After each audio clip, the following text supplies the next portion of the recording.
Welcome, friends, to Tanked Up, the podcast all about video games and beer. I'm one of your hosts, Ben, here with a returning Lucy.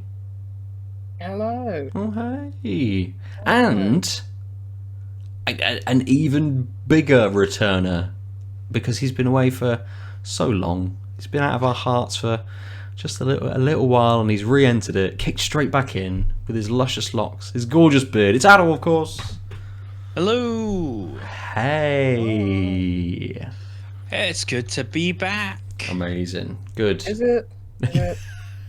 I mean, the country's falling on its own sword that it threw in front of it a couple of years back now. But, you know, what else is new? Yeah, absolutely. And you've managed to bring the rain with you. I don't know if it's raining in Canada, whether you actually brought it with you, but it's raining now. So it snowed once. Did it? Yeah. Oh, I mean, amazing. it didn't stick to the ground, but it definitely snowed in the morning the week I left. But man, that's Canada for you. It was also like 18 degrees by 4 p.m. that day. I mean, global warming obviously doesn't exist in any way. Or Oh no, that's just shape or Calgary. whatsoever. That happens once or twice a year. Fair. Perfect. Let's get into some beers, and we shall crack on with our episode. Lucy, you said you've got a beer this evening. What are you going to be opening I was up? going to say, come to me last, because Okay. I'm quite cold. All right, no worries. We'll do that. We'll come to you last. We'll come to you first then, Aadil. What are you opening?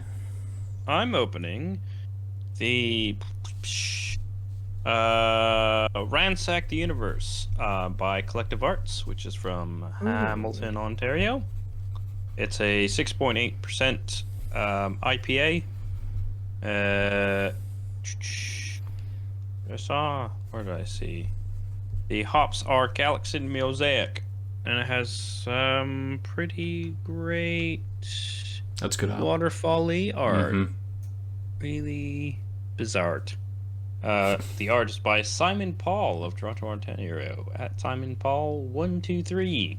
Nice. Whilst you're cracking it, before I launch into any other beers, is this something? Did you bring beers back with you, or is it just coincidence that you found a Collective Arts beer here? No, actually, I wanted to bring some Canadian beers back. The other beer I brought is from Calgary, and went to the bottle shop, and it was all of the local beers were sold in 4-packs, and I was like, well, I just want singles. I forgot that in Canada they don't do them as much in like the liquor, because everything's at a liquor store, right? So unless you and the like craft bottle shop, there's only like 1 or 2 in Calgary, even though there's 30 odd breweries. Weird. Now, because you couldn't just get a license to sell. Like liquor stores were the thing; they're provincially run, and so all liquor stores get their product from the central government of the province, and they can put pressure to order things like local craft beers. But you can't just like have a liquor selling license and just order from the brewery down the road. Right. Which is why you don't really have craft stores. You just have liquor stores that have craft walls, and then they're going to buy in bulk. And so just a thing that I totally forgot about. Okay. And then I saw Collective Arts. I'm like, they've been pretty reliable over the years. So they're one of the few single serving things at the liquor store I went to, and I was just like, instead of trying to go to a different one or buy a 4-pack and just have 3 beers or leave them in my fridge for my dad not to have because they're not to his taste, I'll just go Hamilton and Calgary. Nice. Cool. Yeah. Cool. Good. Okay. You get a pour in. I don't know which one I'm going to open first. I've got 2 beers. Both are 8.2%, so I can't even have one that leads me in the percentage. But I do have one from Pomona Island and another one from a brewery I'm unfamiliar with, from the States. Bearded Iris Brewing. So I might start with that one. It's a slightly bigger can because obviously it's America. So it's 16 fluid ounces. I am going to start with this one. This is double Homestyle, a double IPA. Mosaic for days, it says on there. it doesn't give me much more info, apart from that Bearded Iris are in Nashville, Tennessee. It's got the general health stuff on it, and it's 8.2%. That's it. That's all the information I've got on this beer. But there it is. The bottle shop had a few in from these guys. So this one, I don't know why it's stuck out to me a little bit more, but I will get this one poured. Lucy, we'll come back to you then. What are you drinking this evening? Thank you for your patience. I'm drinking an Overtone. Nice. It is called Love Your Local. Ooh. 6%. What style is it? It's an IPA. Mhm. Hops are Rakau, Simcoe, and Galaxy. Other tidbit of information is brewed to support the trade that helped us through a pandemic as part of the Indie Beer Shop Day on 17th of July. Fresh hazy IPA with passion fruit, apricot, and peach flavors and earthy undertones. Okay. So yeah, I guess that's why it's called Love Your Local. Mhm. Love Thy Local. That was one of the testaments, wasn't it? That's right. I mean, Absolutely. Yeah, that's what they meant by that completely. I didn't even know there was a like a local bottle shop day, or like a day of action to support local places back in whenever it was. 17th of July. Yeah, I missed that one. Not that it's something we don't do, of course, but yeah. All right, cool. Yeah, fair enough. We'll roll back round then, Aadil, and the collective arts. Yeah. So it's a little bit hazy, but pretty clear, crisp looking. Half a finger ahead, if that poured really easily. I'm getting some, I want to say mango and some nice tangerine citrus, like nice sweet, Okay. not too tart citrus off the nose. Maybe a touch of pine hiding underneath. But yeah, mostly just sort of a nice wash of tropical and a bit of citrus. Yeah. Very nice. Oh, yep. That like Christmas in the head and color I mentioned is just right there. Not really surprised. Collective Arts tends to be sort of not too boisterous, but like really clean flavors. A lot more of that. A lot drier in the taste. That bit of pininess is a little more forward. But there's almost like an aspartame-ness to the bitterness. Okay. Like this sort of fake sweetness almost, or... Yeah. Well, just that, when you have like aspartame, like a Diet Coke, there's that like aftertaste that you're like, oh, right, it's not a real Coke. It's got this thing. That sort of lingering. That's sort of there, but luckily it's only sort of the dip between the main and the finish, and then when the finish sort of kicks in, it's this really lovely, quite bitter, but not too strong, long finish. I'd say the worst part is that the sort of tangerine sweetness just has a flash at around that same time and then kind of disappears, and I'd like it to be paired with that bitter finish just because they work really well, and you're like, aha, and they're like, oh no, where'd you go? But hopefully, as my palate gets used to the bitterness, I'm gonna not notice that as much, and maybe those other tastes will come out a little stronger. Yeah. But yeah, like I said, nice and crisp. The tropical taste is a little more passion fruit, less straight mango on the taste than it was on the nose. And again, that's kind of right now overshadowed by that bitterness that lingers. So I might check in again at the end and let you know if it's changed. But otherwise, I'd be kind of disappointed that there's hints of really interesting flavors that are just getting overpowered. But again, it might just be one of those, have a few sips, let your palate get used to it, and then everything blossoms after that. Or it might be the fact that it's a little colder than I was hoping. So like the glasses, I would say it's it's fine for a lager, but I think maybe that's also sort of subduing some of the flavors, that it's just a little too chilled. So Yeah. Cool. Okay. Nice. I will kick in then with the double Homestyle from Bearded Iris. It's got this nice, kind of big sweetness on the nose. I know it said Mosaic for days, but the kind of, I'm just getting a huge amount of this, almost like a candy level of sweetness from it. Kind of super similar to your beer, Aadil. Kind of, hazy, but not a thick block of colour. The head is barely there. It didn't pour with much either, but it's maybe a little bit more kind of orangey than yours.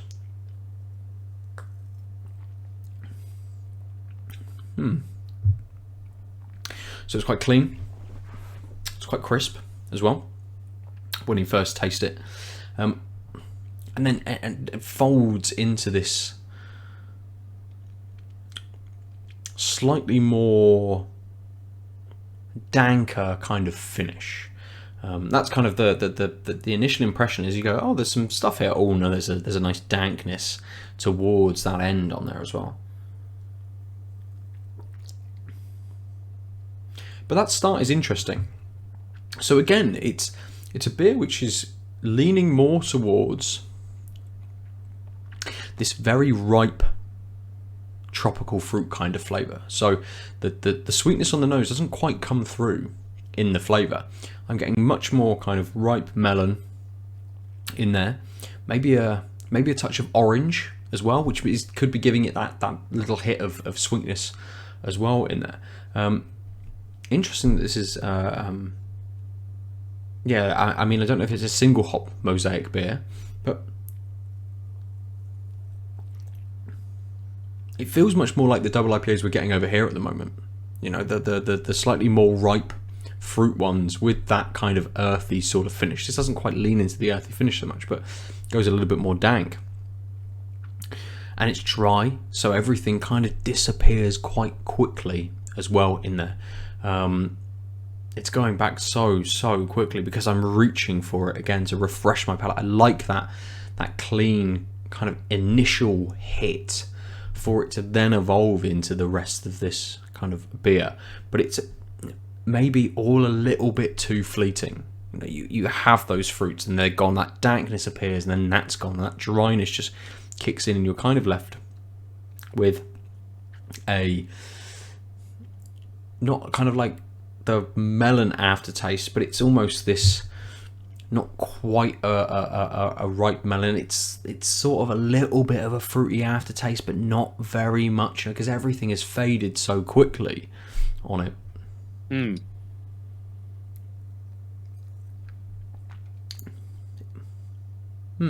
Okay.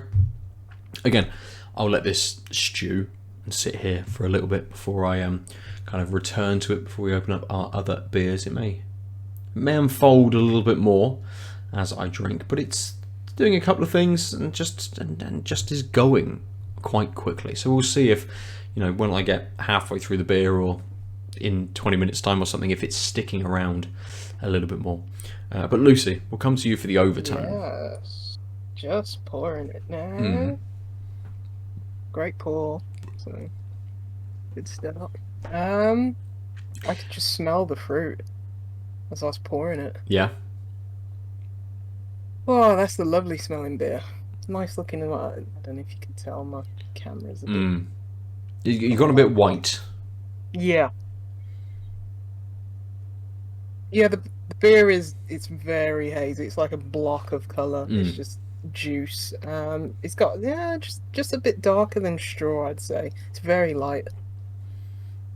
Lovely head. Probably one finger, just really fluffy and frothy white head.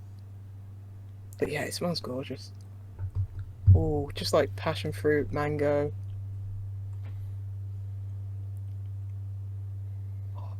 That's good. I don't know if it's because I haven't had a beer in a while, but that's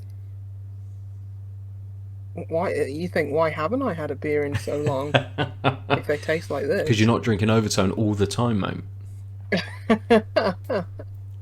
Yeah, I can see it. I think we discussed it a few weeks ago when you had your Overtone. I was like, oh, this is expensive, but you know Yeah. what? This one was certainly worth it. Yeah, all those hops. What was it? Rico. What else? Simcoe and Galaxy. Yeah, they're doing a lot of heavy lifting. It's just fruit in the aroma, and you're getting that in the taste. It's like none of that aroma like dissipates into nothingness. It's like follows through on the taste. Yeah. So well.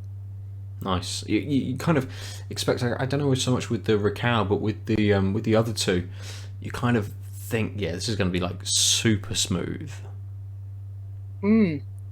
Yeah. The Galaxy, sort of has that kind of like. I find it has that quite a sweetness to it, and it's got that. It's got like, I think maybe a bit of the alcohol showing as well, even though it's by most standards quite light. But it's got it's nice sweetness to the end, but that's really well balanced with like this quite obvious like pininess as well. Yeah.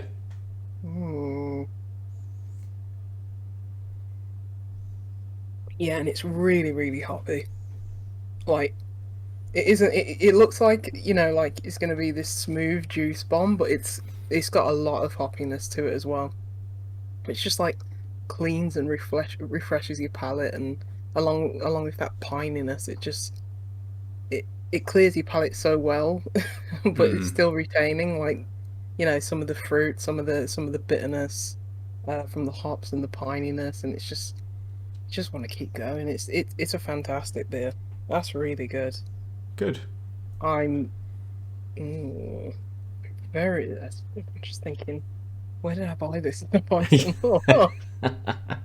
Yeah, this is because I don't know. This year I haven't really had any like standout beers. I don't know if that's apart from like the equilibriums that I've drank over towards the start of the year, I guess. Yeah, I don't know if it's like, I think being in lockdown for like a year has like just changed, like well not changed, but it sort of like altered my relationship with beer, because I just realized it's like, no, there's nothing better than just getting it on draft. And it's like when I was ordering like from the sites which were good and kept me going, kept me afloat. Yeah. It's just like, oh, you're always looking for like the same kind of breweries, the same kind of styles and stuff, and it's like, the beer hasn't had that kind of, the pizzazz that it has usually, like this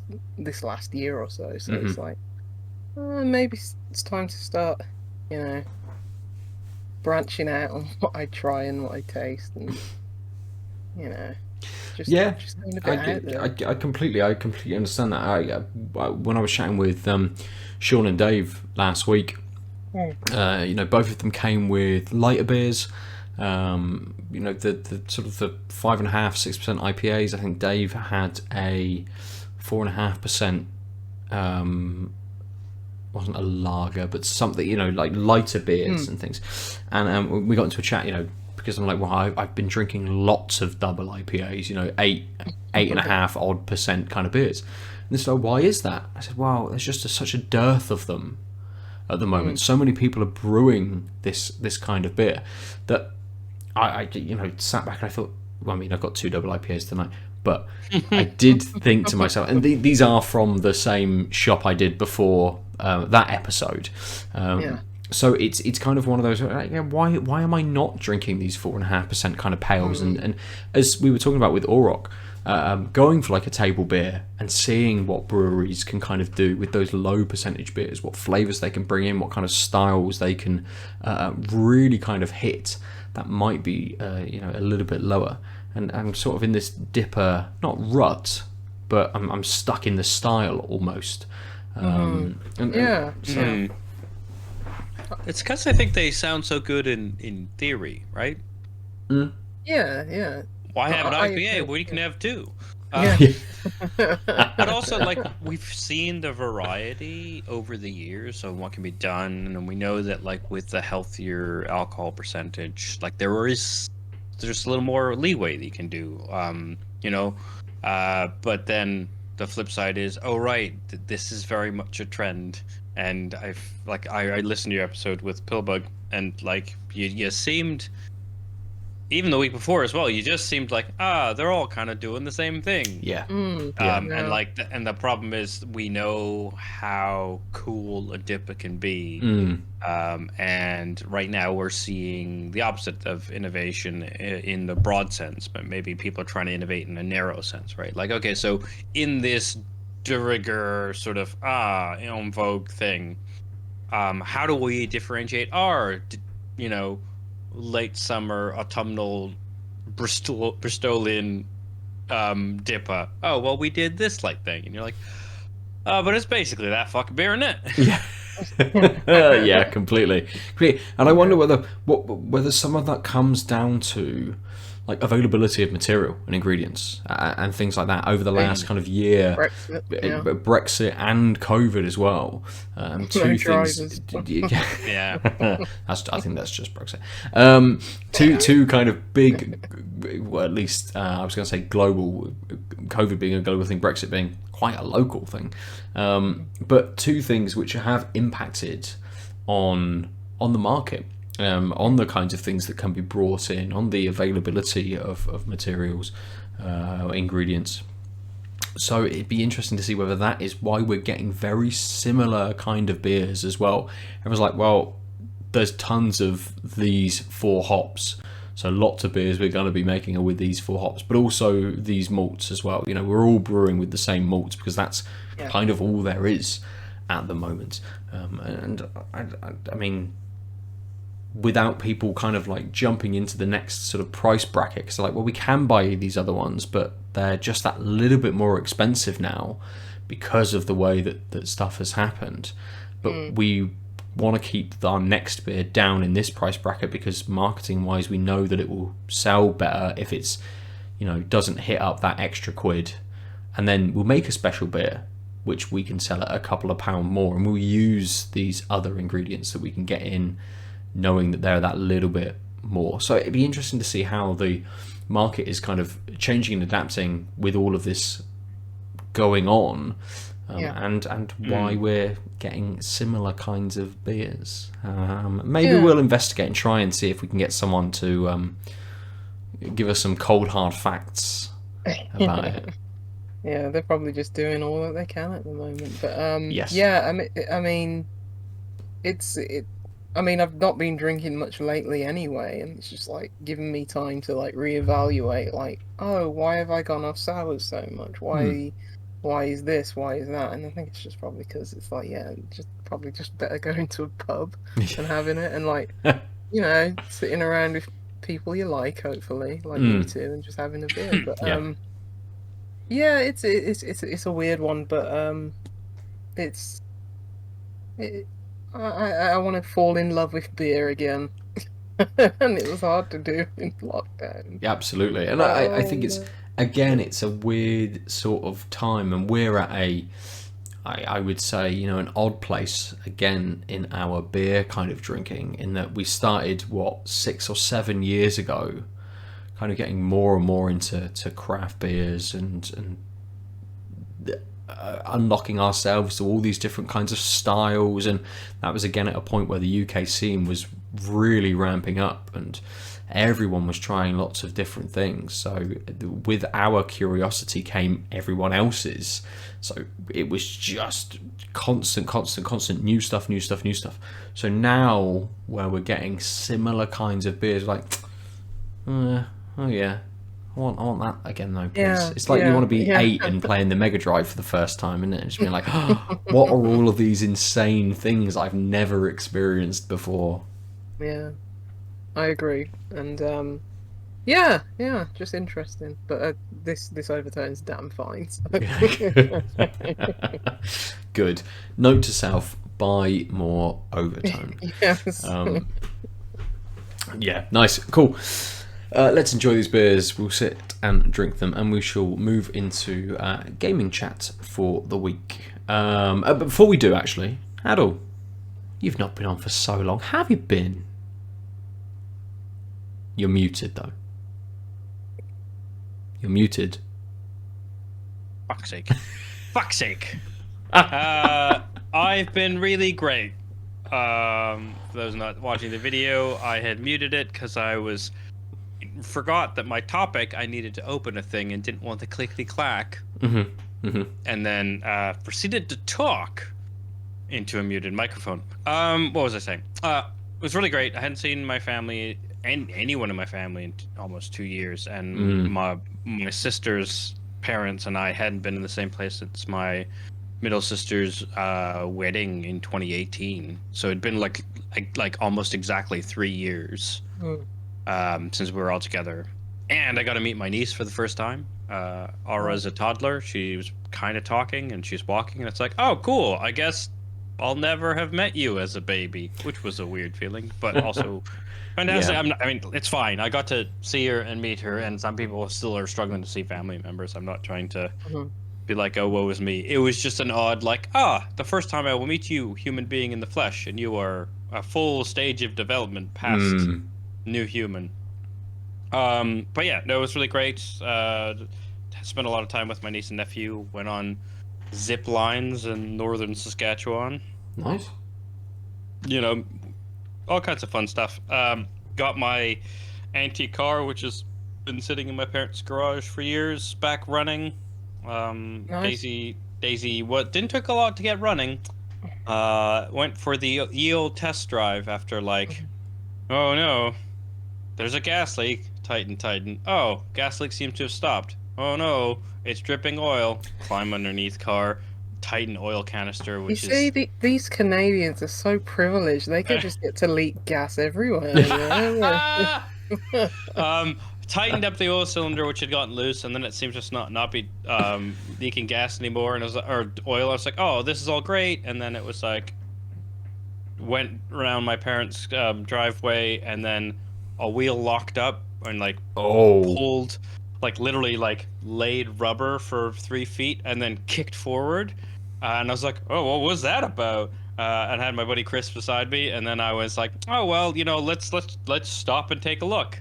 And that's I'll remind people who don't know, Daisy is a 1958 MGA, which was made without seatbelts and has been grandfathered ever since to not need seatbelts to legally drive. This is an important fact because at this point is when I discovered that the brakes didn't work. Oh, brilliant. It turns out that there was, basically, I'm not sure if it was just low on brake fluid, but there's probably a slow leak, but like busted a brake line and had to like bled the brakes. So we thought, oh, maybe there wasn't enough fluid because it had been sitting for a time, did all the things, and then there was like, oh no, I look underneath as my buddy Trevor's helping bleed one of the brakes, and it's like, oh, it's just coming down the jack. It's just, you can't tell, but there's a stream of brake fluid just coming down. So got the car going, couldn't get the car stopping, had to give up because it was like a couple days before. But like, I saw a bunch of friends, I did all the things, my cup was filled, I'm rejuvenated, and then I came to dystopian Britain, and it's it's much as you left it. Oh, it's way worse. I mean, we have supply issues up the wazoo, and now there's petrol panic buying. Petrol panic purchasing. Oh, why isn't that alliteration in the news? Because the journalists are shit.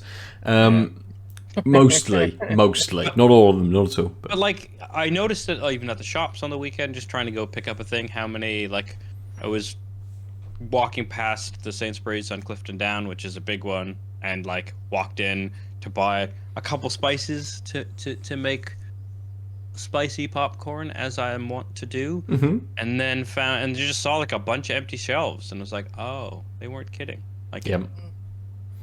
That's a weekly thing now. Absolutely. Yeah. But it's just about the truckers, as if that explains. I mean, yes, of course. It's like, oh right, the trucker. It's their fault, really. You know. That's it. How dare they leave? How dare they go away? How dare they get kicked out of a country? Exactly, and again, we've it's been suggested we're going to open up the border to them. They can come back for 3 months and leave on Christmas Eve. Yeah, because they want to do that. Yeah. Yeah. Also, Just leave their there's- jobs to come and drive trucks over here for 3 months. Yeah, great. I mean, why wouldn't Do they want landlords to do even that? allowed? Do they even have 3-month leases? I mean, they can, but no landlord's going to do it. That's And what I'm landlords have saying, yeah. incredible rights thanks to the Tories. I mean, they don't need- No, it they- seems like this is a problem of their own making in all kinds of ways. But again, they don't even need landlords. They'll change Sleep the in the truck. rules to just let them sleep in the truck. You know, suddenly the 8-hour drive day or whatever it is when the taco kicks it's in and it closer to stops them actually driving. 12, 16. Yeah, when it stops driving, they just don't have to worry about those anymore. You can do a Free 24-hour day. mattress It's fine. put in your Yeah, that'd be truck. it. I Get off you'd the think plane. that would Here's be your a thing. mattress. You have to carry it yourself to wherever your truck is, though. I mean, That's- your And joke doesn't knowing- work because that's still kind of humane and forethought from our No, government. no, which we don't no. have either. The person supplying the mattresses will be one of, someone who gave a hefty donation to the oh, I would say Tories. yes, absolutely. Yeah. Each mattress has been And- purchased by our tax for £400 a mattress, but it will be the cheap old 80 quid one that you buy from the shop. So yeah, it's Possibly soiled. oh no, Not oh, guaranteed. they're all just secondhand. I mean, given secondhand what I've read mattresses. about how bad the amenities are on the trucking routes, Mhm. if it wasn't soiled when they got it, it will be by the time the 3 months are over. But it's welcome, really funny. welcome anyway. back, Aadil. Welcome back. Yeah. Ah, sorry, was I bringing politics into beer and gaming? But yeah, things are good otherwise. I Good. did come home to a bed with cat shit and piss on it. Oh, because- speaking of soiled mattresses. Yeah. Because cats sometimes when they're stressed do that, and it wasn't caught by my housemates, because of course it wasn't. And then once the scent is there, this is now a place I can do that. Mm-hmm. Yeah. So Dorian seems fine for all those who care. He did pee on the bedding 2 days into my stay here when I went to get my day 2 COVID test, which was negative. Which really pissed me off because I just threw out the duvet, but I had a backup duvet that I had just had for a couple years. Oh. And then I put that on and I was like, cool, it lasted exactly one night, and now it's been cat pissed on. Awesome. But it was not a lot, and it was like, fuck. So now anyway, it doesn't matter. The life is fine. I'm still unemployed. Huzzah. But I'll be back on streaming. Huzzah. And I'm drinking beer with my pals. So that's a legit huzzah. I mean, it's amazing that we get to hang out with you again. That is Yeah. a huzzah, absolutely. And with that, what topic do you want to chat about? You said you were bringing up a tab to do so. We'll roll straight into that one, shall we? Sure. So I was gonna stream today. Mm. And didn't. Because jet lag, I thought I conquered over the weekend, and then I was reading in bed because I'm a noob, and promptly fell asleep at 11:30, and I was supposed to stream at noon, and woke up at 12:30. And was like, oh, my brain is not good. I don't know. I was like, oh, I know. I'll just stream at 1. It's fine. It's like it's been just no. I'll just not push it. Yeah. I'll probably end up streaming tomorrow, stealing Ben's slot. Mhm. So the game I was going to talk about isn't existed because I didn't play it. But what I did want to talk about was, of course, the Super Mario Brothers movie casting announcement. Oh, okay. Do you guys know much about it? I saw Who's Who. That was. I mean, that is the most I've ever paid attention to that movie being a thing, and I didn't even I know will who was go the thing. back- Well, I knew about it because I knew it was like the Despicable Me people, but I just never paid attention to it. I don't care. Oh, Still don't Yeah, care. I didn't know. And apart from seeing the casting, I know nothing more about it. Is this an animated movie and it's just voice acting? that's I- correct. It is a voice-acted movie. It is an animated movie. But oh man, it's so choice. We'll start with the big one. Did they bring Dustin Hoffman back? You mean was Dustin Hoffman? Oh, was he? No, he wasn't in it. Was he? It was Thingamabobby, wasn't Oh, not Dustin Hoffman. Who am I thinking Yeah, you of? got it wrong. What's his name? What's his name? It was Bob Hoskins. No, Yes. not Bob Hoskins. Who was Bowser? Who's Bowser? Oh, Dennis Hopper. Dennis Hopper. That's who I'm thinking of. DH. There we go. That's my problem. Yeah. I was like, Dustin Hoffman is Rain Man. Dennis Yes. Hopper is the bad guy in Speed. Absolutely. Yes. There we go. Yeah. No. Sadly, no. Okay. So I watched a clip of the announcement, and oh my god, that's a trip. Just because we'll go through these cast listing, but it starts with, as Mario, Chris Bratt. But in the thing, they're like, they literally said in the announcement, he's so cool. Yeah, did they really? It was like, yeah, I love Miyamoto going through the people. He's like, he's so cool. He's gonna be funny.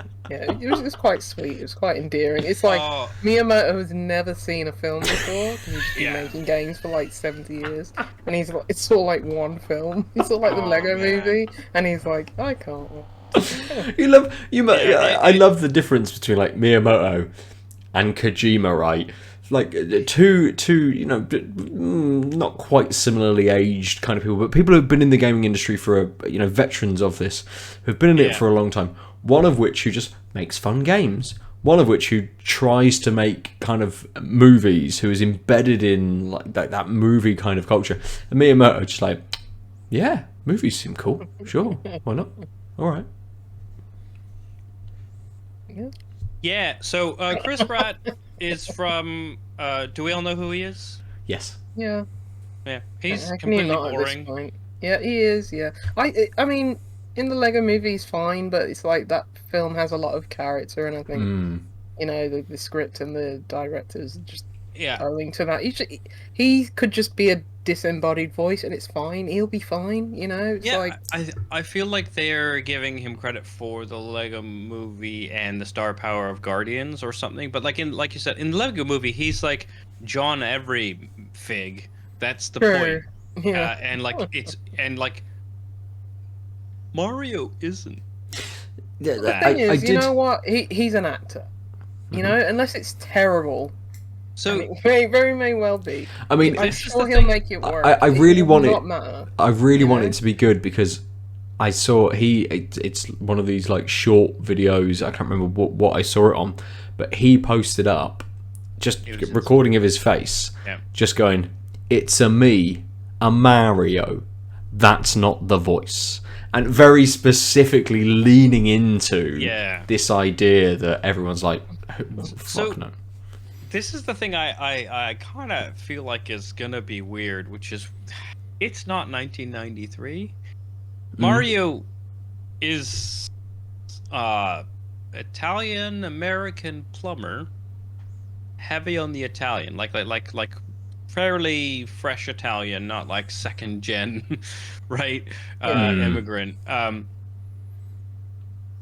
do you hire someone like Chris Pratt and not do a racist Italian accent? I don't think they're gonna go. I don't think they're gonna go down that route of having him being like that. I agree. He's not gonna be. It's not gonna be like a Charles Martinet impression, right? And it's not gonna be an impression of an Italian plumber. It's going to be a different voice, I would think. Yeah. So this is one of the reasons I want to talk about it is because this cast is wild to me. I just wouldn't have predicted almost any of it. But the other part was just like, well, like we have so few bits and bobs of Mario's voice, except for like the Mario cartoon, which fine, write that off. But like the few things we do have are these kind of awful stereotypical, like, it's a me, Mario. Like you could just see him doing this, right? And you're like, okay, so how do you not disappoint fans, but also not be racist? Like, I'm really. What do you guys think the voice? Like, tell me more. They're gonna go. I think they're gonna go in a completely opposite direction. They're just gonna have like he's gonna probably sound like Sonic did in the movie, or like what's the Pokemon one? Whatever that one was. Oh, like Detective Pikachu. Oh yeah, because he was a guy in a Pikachu body, right? Or whatever. Yeah. Oh, spoilers. Yeah, but who cares? It's I enjoy that movie, but it's like whatever. Yeah. It's just they're gonna go in a completely different direction. They're gonna divorce themselves from, the very stereotypical, Italian American archetype, and then he's just gonna be a voice, and you'll be Mario, done. Yeah, and I think again it is and it isn't a different audience, right? Like there's a massive crossover, of course, between like gamers and people who go to the cinema and watch movies and that kind of thing, and the kind of culture that we sort of live in very much has those pulls from kind of all of that, movies and games and TV shows and that sort of stuff. But I think they're kind of almost it's one of those where like, well, if you wanted to make Mario the game the movie, you would just get the actors that played the voice actors in the games, right? If you wanted to replicate that. So it feels like they're just going in a different direction for it. That they've decided that this is a movie. It's going to be different. It's going to be separate. And I hope I'm fucking right in that, and it isn't a rip-off, version of the video game voice. I mean, Chris Pratt, don't get me wrong, is the boring choice, but it's also just a safe choice. It's just like he's done voiceover work. He knows what he's doing. Yeah. He's pretty solid. He's been in lots of big blockbuster stuff. It's a little bit of a pulling. Absolutely, people talk about it. It's a name to pull people in as well. So yeah, I mean, I think this whole cast list is basically like trying to check a bunch of boxes by committee, because like none of this is about this makes sense for the characters so much. It's Hollywood. It's always been like that, Yeah. Well, get the big actor. No, unless you've got. I'm saying the whole honest, list. I'm not just saying like Chris Pratt's choice. Like, well, like so the with next all due person. respect, I don't know any of the other actors apart from Seth Rogen. Fair. Maybe another one. So I don't know. I mean, so Anya Taylor-Joy as Peach is a real strange one, because she's an indie darling of sorts until she had huge success in The Queen's Gambit on Netflix. She was in like Witch, but that's VVITCH. Like that was her big breakout role. It's a horror film. She's been in some other things. She's fantastic. She's a really great she's actress. Great. Yeah. She's never really done animated stuff. That's fine. But also, Peach is historically not the most meaty of roles.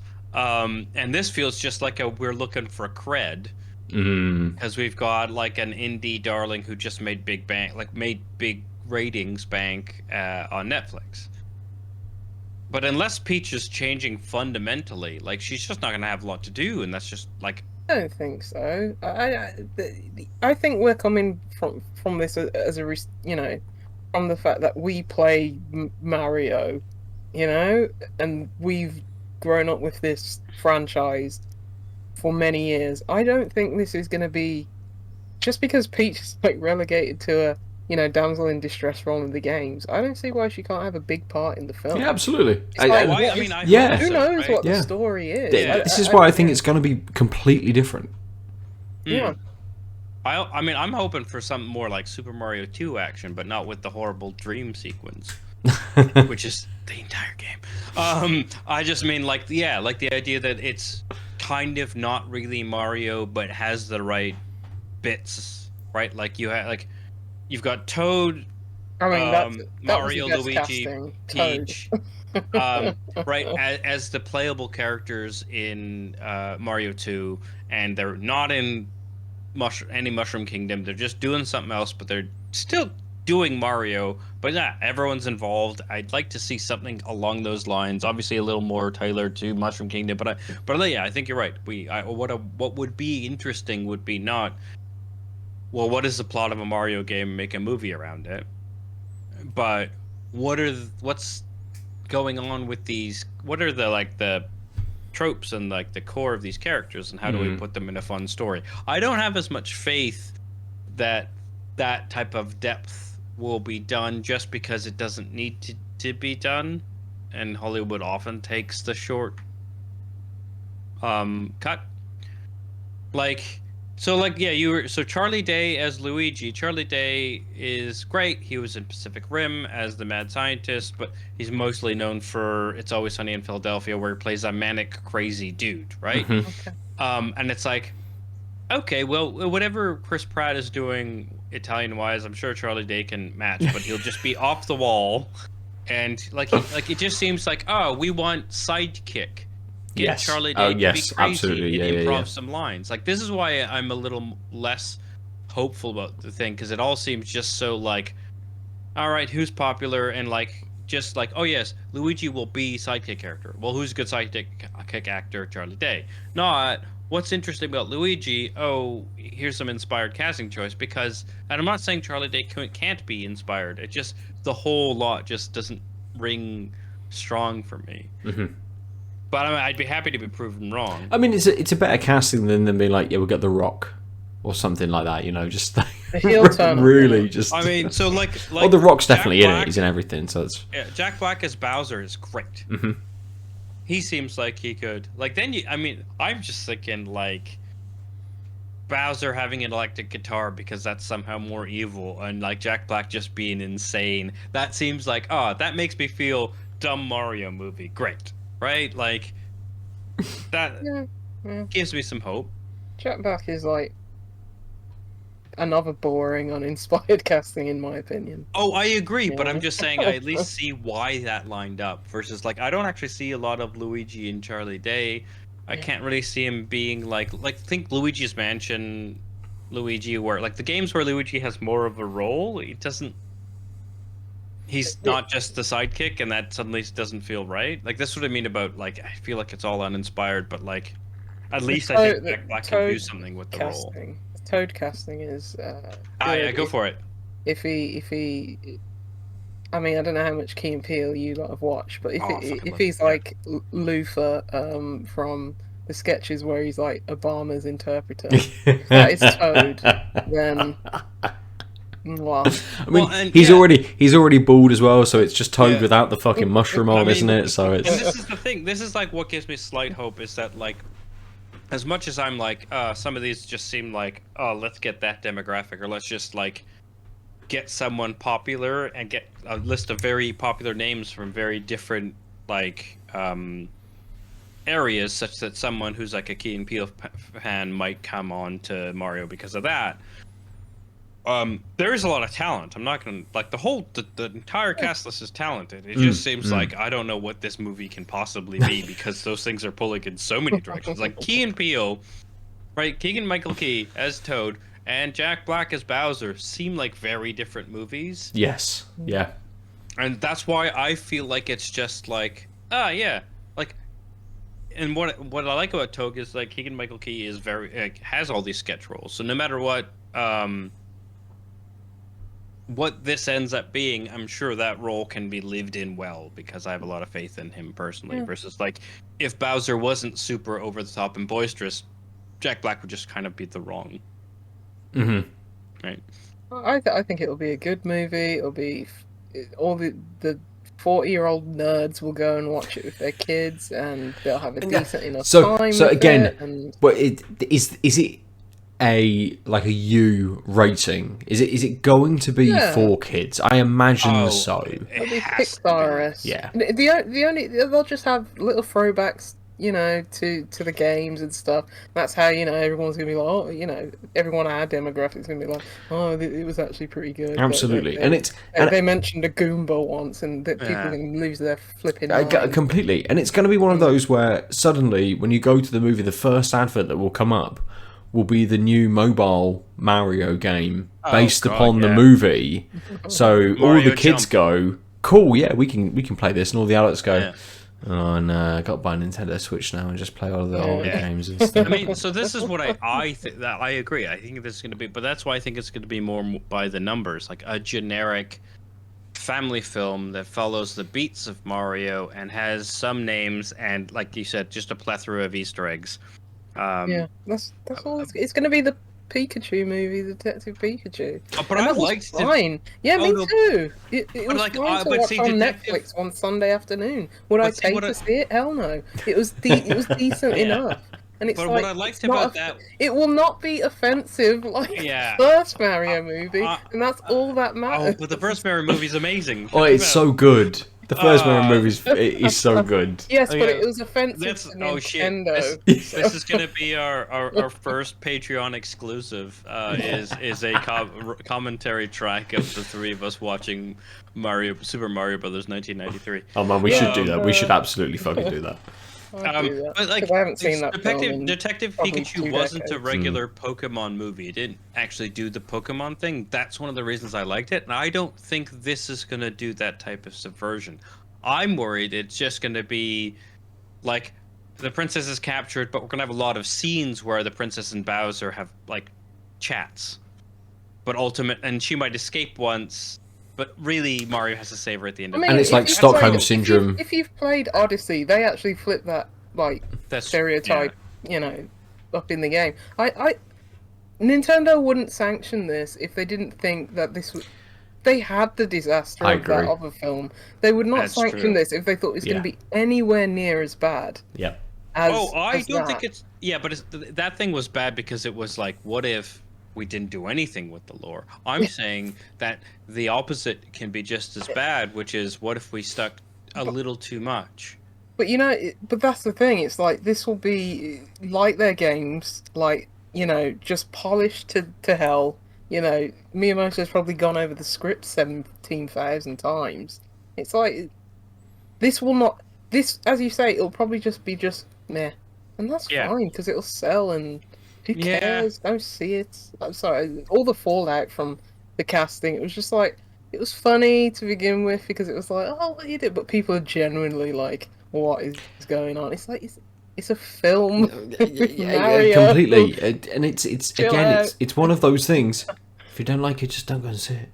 Yeah. Oh yeah, Why are you worried about it? Why I'm not talking about must? you, Aadil. You're No, bringing, completely. You're Absolutely. playing devil's advocate and but bringing good points. lots to it, of- but people are literally like, Yes, and losing lots of their the people shit. online, you just think you do not need to consume every single piece of Mario content or Nintendo content. Just don't bother. Just leave it. Ben, I haven't developed a personality except for I play video games on console X. What if I don't like what happens on something related to console X? Well, wait till the Netflix Zelda fucking show actually materializes and comes out. You'll be fucking Oh, is that nuts. the one but- with fucking? Oh, I hope so.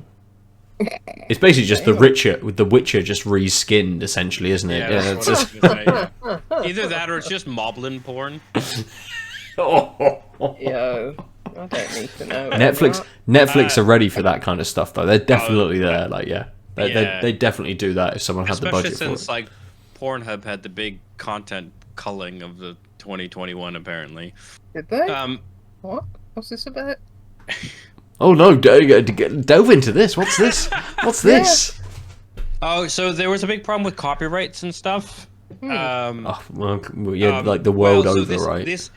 So I have only read it a little bit, but if this seems to be related to the OnlyFans problem as well, because I don't know if you know, OnlyFans said we're going to get rid of a lot of nudity and things. Yes. Yeah, and the reason was because the banks which process the payments are under pressure from investment groups which are underwritten by very rich evangelicals to not allow anything that looks like sex work. And the way they do that is they claim that things like OnlyFans and Pornhub help support sex trafficking. That Because is absolutely not true. yeah, well, because there is a small, tiny percentage of videos which are between revenge porn and stuff done under duress that you cannot say either of these platforms are free of this type of content. What you can say is the vast majority isn't this type of content, but of course, what they ask, what the pressure is from the financial institutions to put on these platforms is to get rid of things that are all of those things. It's like, well, that actually doesn't stop the trafficking part. No, absolutely. Because not. all you're doing is saying you can't have this content here. Yeah, it just goes But you're somewhere also else. saying, but it's like all of this content. Because really, what they want is some sort of puritanical version of the internet. And so that as someone who does some similar things for their job. Hang That's so on. weird. Whoa. I'm not a Hang on. prostitute. Whoa, whoa, whoa. Like, as someone who's Lucy. seen what people who are genuinely involved in human trafficking and what they do. I'll tell you one thing. I'm not looking on OnlyFans. They don't have OnlyFans accounts, you know? And as you say, Yeah. like, there should be safeguarding, but that has nothing to do with, you know, ripping a whole kind of, like, industry from, you know, that app and... Yeah, and the worst part is OnlyFans is only a thing because sex workers it boosted their traffic. Sorry, that's a bad word. That's a confusing word to use. Yeah, Viewership. And just stepping in it all over. Yeah, they got almost 90, if not more, % of OnlyFans traffic is based on some form of sex work, whether it's lewds, nudes, whatever, right? A lot of it has to do with the fact that the platform is interactive. You have your parasocial relationship with your star of choice. You're a fan of them, right? And there was a big, when they said we're getting rid of these things, they were actually trying to be very explicit about how it's only certain type of explicit things they have to stop. And unfortunately, they just said our partners won't let us do this anymore. But it got the message was they're cutting porn just like Tumblr did. And the same pressure is probably on Tumblr, right? Yeah. Although Tumblr didn't have the transactional element. So that had probably more to do with the image. Sorry, I'm distracting myself. But the problem is this is actually the problem of the banks got lost in the messaging, and so it became. Now I think there's another thing, there's another platform that has grown up that a bunch of people are jumping to, and Patreon already has some of these issues. So on restricting explicit content, and it's what really pisses me off is how much of this is right-wing support, and it's there's a market. You are cutting off supply in the face of demand. Fuck off pretending like the markets solve everything because you are interfering. Yes. So let's just get some good social housing if we're willing to do that. Yep. It's all bollocks. It's all fucking bollocks. Completely. Absolutely. It's my first week back. I apparently am just moving everything into political. And derailing us from our topic of conversation in the form of Nintendo films. Yeah, Fred Armisen is Cranky Kong. Pregnant There's a couple Sonic, others. bring it all back, full circle. Actually, here's the way to go back. Fred Armisen is apparently a creep, and there's been hundreds of posts by various people in comedy and the West Coast scenes that have said that, and it's all been quashed by fans or supporters of him in a very creepy way. I just found out about this the other day. I mean, allegedly. Is he in the movie? He is Cranky Kong. And Cranky Kong is in this movie. Yeah. Okay. And it's just right, another one of those things where I feel like they hired this again. He doesn't fit the comedy sort of layout of all these people. He's another he's Portlandia's great. I enjoyed that, and if he's a problematic person, I'll have to deal with that in some other ways. But I get his appeal, but it isn't the same appeal as Keegan-Michael Key or Jack Black or Charlie Day. Yep. And the top two, Chris Pratt, Anya Taylor-Joy, they're mostly just actors. They can fit in anything. But that's what I mean by the whole thing seems box checky. Yeah. Hey, if we hire this comedy person from this sort of type of comedy, maybe we'll get all those people. Yeah. They're trying to pull from lots of different spaces almost. Yeah. To see if that kind of fits together. And so, I don't know who Kevin Michael Richardson is, but he is playing Kamek. Yeah, Kamek, the wizard guy. Yeah. Yeah. Bowser Jr.'s. Mm-hmm. And then Sebastian Maniscalco, excuse me, is Spike. Again, I'm not familiar with that actor. He's from Chicago. He's a stand-up comedian and actor. So I don't know either of these guys. It's interesting that they're leaning into that comedy side, right? They're leaning very much into the comedy side of things with all of these kind of actors. And I just because I'm cynic. That's the word. I just assume these guys have their own followings in their own areas, and this is a way to try and grab at those. To try and pull in, Yeah, but that would like even if both of these guys were in line with one of these other comedic actors, it's still a super fractured like comedic identity of the film. And if they are different, I think it would have been interesting, like, or someone's probably done this where they're both familiar with like Japanese film and like Western film, and they could be like, are these like similar actors in like, you know, the Japanese version? Like, are they all, you know, comedians from Japan? Or it's like, I think that would give maybe a better gauge of like how this movie is going to be, but it could be completely different for like Western audiences. So. Completely, and I hadn't even thought about that. Like, who is leading this project? Is it, you know, obviously Miyamoto is having some kind of input, but is it being led more by Nintendo of America kind of execs with Miyamoto being like an executive producer or something like that on it, or is it coming from the Japanese side? Like, because it's a very different kind of film, if that's the case. So I'm curious. Like, I bet the Japanese version is like very insightful and everything, and there's just fart jokes in the Western version, and we'll just still eat it up or something. More than likely, that would be an interesting thing to see someone who knows the Japanese actors and would give their take on it. Like, what is this movie's going to be? Because Adil's right, like the scattershot, you know, nature of all these actors, and like it doesn't feel cohesive. It doesn't quite gel. Who knows what, you know, what angle they're going to go in? It's kind of hard to gauge, but yeah. And again, it's an interesting one in how they approach that the different markets. You know, how was the Ghost in the Shell movie reacted to, like in Japan? Are they even going to bother releasing Cowboy Bebop live action show like for Netflix in Japan? Because they're like, nah, we know we'll just get fucking destroyed if we put it out over there. Like, it's really interesting to see the differences between those markets, to understand that. So yeah, to see who those voice actors will be for the kind of the Japanese version, and see what that insight might give us into the movie as well, will be really interesting. So yeah, good.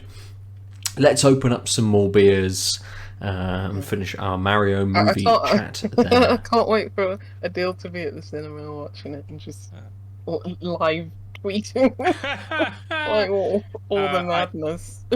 Before we jump to other beers, which I do need to rinse my glasses, I only have one. My suspicions were correct. Between warming it up and getting used to it,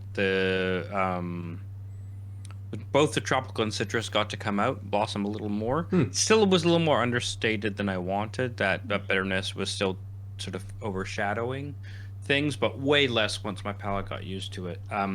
Especially the citrus. The citrus popped more than the tropical, and maybe that's why I'm like, it could have been better, is because I really liked the tropical hit, and it just didn't come back up. But yeah, so still tasty beer. I just wanted to say that because nice. I did hedge things. Now I will miss whatever you say for the next 30 seconds. Well, whilst you are rinsing your glass for the next 30 seconds, good. We will nod furiously just to pretend that we are saying something and agreeing with that. He'll be a moment. He'll come back and he'll tell us what his next beer will be. Right now. What's the next beer, Aadil? Oh shit, it's me. You bastards. It is the Fat Tug IPA. Oh wow. Ooh. Look at this bottle. I love the name. Yeah. Really great. Who's that by? So it's by Driftwood Brewery. They're actually from Victoria, BC. I lied. I didn't end up getting a Calgary beer. I'm an idiot. I thought I did, and then now I'm flashing back. Anyway, take a breath, sailor. It's difficult to fathom, but such a monstrous hop bitterness can be foiled by ample malt buoyancy. This hop monster dwells in the deep, its tendrils raised to hoppy nirvana. It's got water, barley malt, hops, yeast. Thanks. You can't tell, but that's what all these little icons say. Oh. They just say water, barley malt, hops, yeast, but they don't give you the ones. And then they say it's unfiltered. 7% Bruden and Victoria. Now I remember. I had heard good things about this, and that's why I put the Calgary beer away. Because I was just like, well... That's fair. That's fair. So, Canadian episode, not Calgarian episode. But that's probably better because, boy, have I almost always brought Calgary beers when I've gone away. Also, a nice hefty 650ml bottle. Ooh. Drinking long after we've finished chatting this evening, maybe. But nice to see something coming in a bigger bottle as well these days. I'm going to just drink a standard 440ml can, but I am drinking their Wolf from Pomona Island. It is 8.2%. It has a tiny bit of flavour text on the back. Their Cryo Citra, their Vic Secret, their Zappa, their Enigma, their Dipper. So that's the flavour text. And that's all it writes. The allergens are barley, oats and wheat. So there's oats in there as well. Doesn't tell me exactly what the malts and the yeast and all of those sorts of things are, but gives me a little bit of info on the hops in Cryo Citra, Vic Secret, Zappa and Enigma. Zappa? Is that a hop either of you are familiar with? No. No, nor I. I mean, I would assume it's a hop, considering they said it's Citra, Cryo Citra, Vic Secret. Sorry. Is that a PPA? Yes. That it's not like it's followed the hops, and then they've said a dipper on the end, so they're not just referring to Frank or something like that. It's New Mexico, exclusively grown by CLS farms in the Yakima Valley.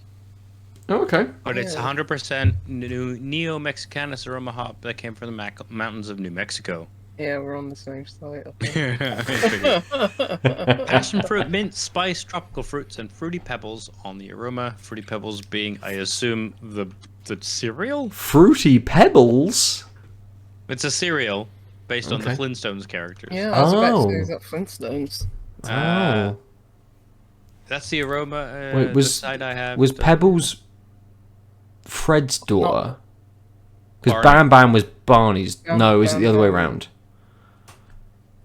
Bam Bam was Barney's kid, right? And Pebbles was Fred's kid. Yeah, Pebbles is a Flintstone. Bam Bam is a Rubble. Yes. It doesn't make any difference, really. But remember that sure. film with like Halle Berry and who was Fred again? Dude. Oh God, the Flintstones movie? Yeah. Oh, what's his name from Roseanne? Yeah. very no, good not actor. from Roseanne. What's his name? Was it from Is Roseanne? that John Goodman? I've never seen that. Yes. No. Oh yeah, John Goodman. Yeah, it was. Why did I think it was a different guy? Don't know. Because you're thinking of the Wu-Tang Clan Gravel Pit music video, which everyone thinks of when anyone says Flintstones, and he's obviously not in But there. also, Yeah. Rick Moranis was Barney Rubble, which seems very dumb. That seems incredibly dumb. I Hey, remember. I think I've seen that film Like, once. he should be if anything, he should be Fred's shitty boss with the glasses. Yeah, I don't remember much about that film. I actually When think was I've it? ever seen it. 96? I saw it at the cinema, and that is the only time I've ever seen it. I mean, none I of them just ever know that worked it again, had- so don't worry about it. Like that was. That's fair. Except they probably all won like Oscars and They did not. Absurd. It did have Halle a Berry. prequel called Viva Rock Vegas. I know that. And I know it was a prequel because that was the supposed wedding story. Oh, okay.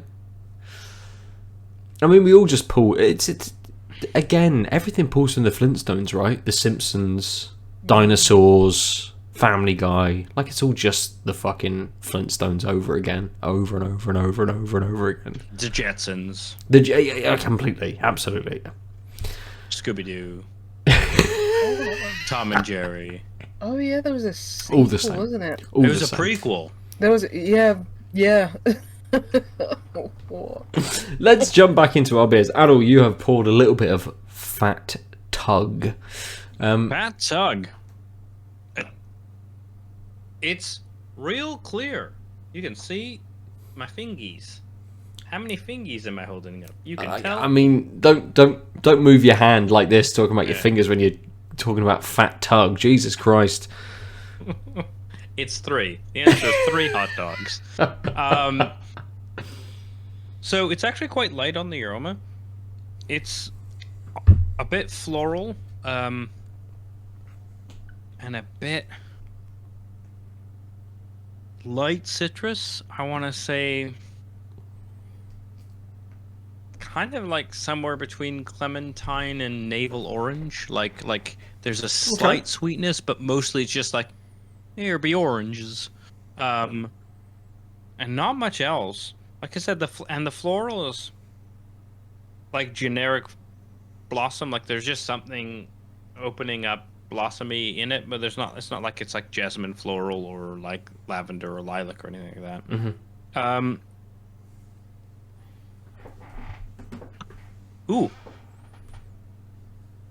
Ooh, I like that. Sorry, I'm thrown off because it tastes kind of thin, which for a 7% beer is very distracting. The mouthfeel is really thin.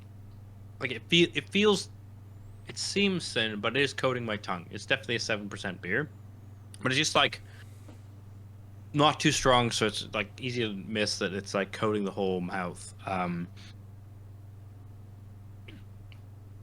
It's way lighter than I thought it would be. Like, makes it very drinkable. So I sort of said the collective, what the hell is this thing called again? Collective Arts. Yeah, Universe. Collective Arts was understated, but this is actually like way less in your face. So I think it's just as understated, but it doesn't have that long finish. Right. So it feels more compact, even though it is a stronger beer.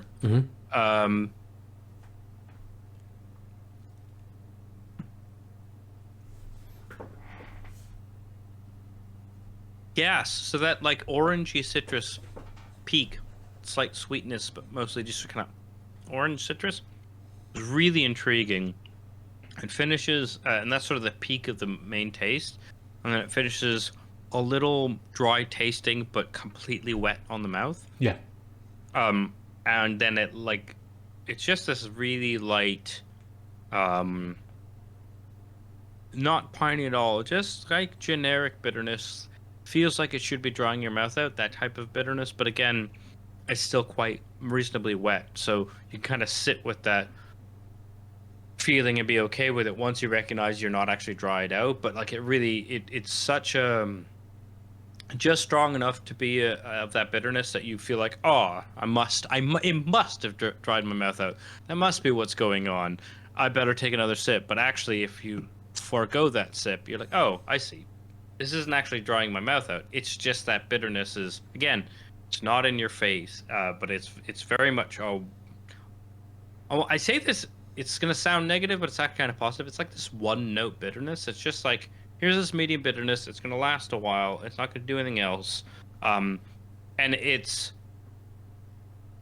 gonna feel like it's drying you out, but it's not, and you can just sit with it. And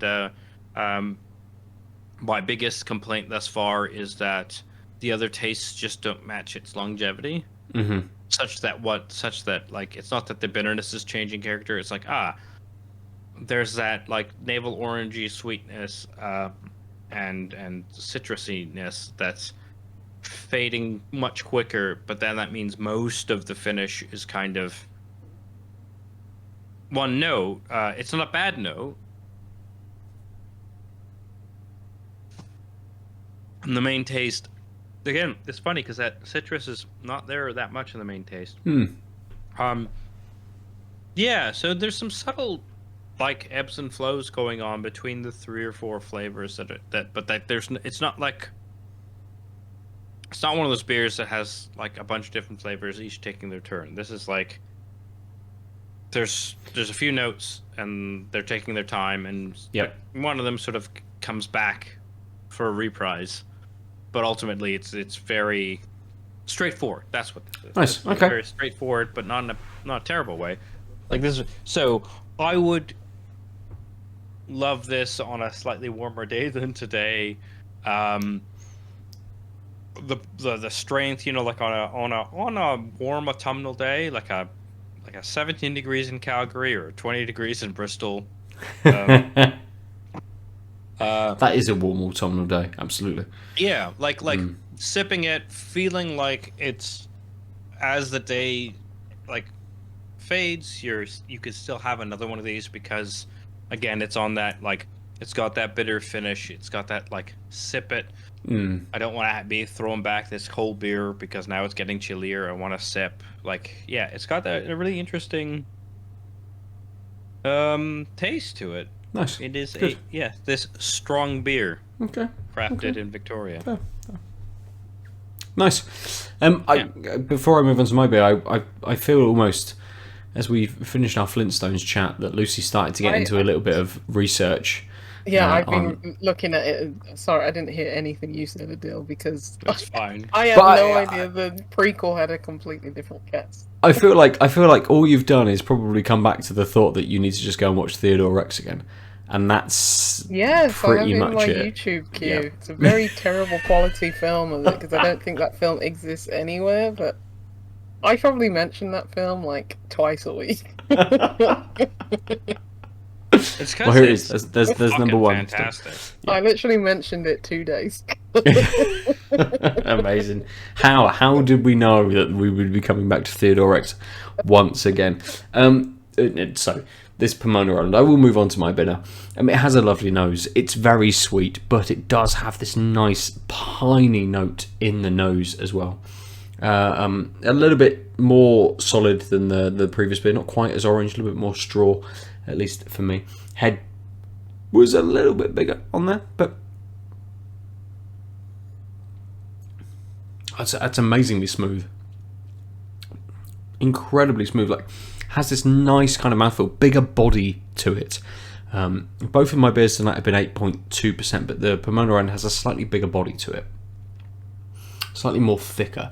And I think, Aadil, as you said a couple of notes about your previous beer and how that kind of what kind of came out as well afterwards. I kind of expected the double Homestyle to be with the flavours that started to come out, and I'll talk about that later. I felt it's almost one of those beers that kind of felt like it should have been a bit more chewy. You know, the kind of notes that I was getting towards the end, kind of I expected to be a bit more like, you know, working that around kind of thing. And this there Wolf again feels like it should be a chewy beer, but it's smoothed out enough that it doesn't quite get there. That your brain doesn't be like, oh, this needs something else in the mouthfeel. Like that thought isn't quite there. It's definitely very, very smooth. Needs more Wookiee. And again, it's the nose in this beer matches that flavour quite well. It's got some nice, very light sort of stone fruits at the beginning, which lead me more into this not super bitter finish, but it's got a hint of piney note to it. There's just that little bit of a flow from these stone fruits into something just a little more deeper, a little more piney. It's not piney. It's not quite there. It's not bitter. It's not quite there. But it's edging towards that on the finish. And it's almost...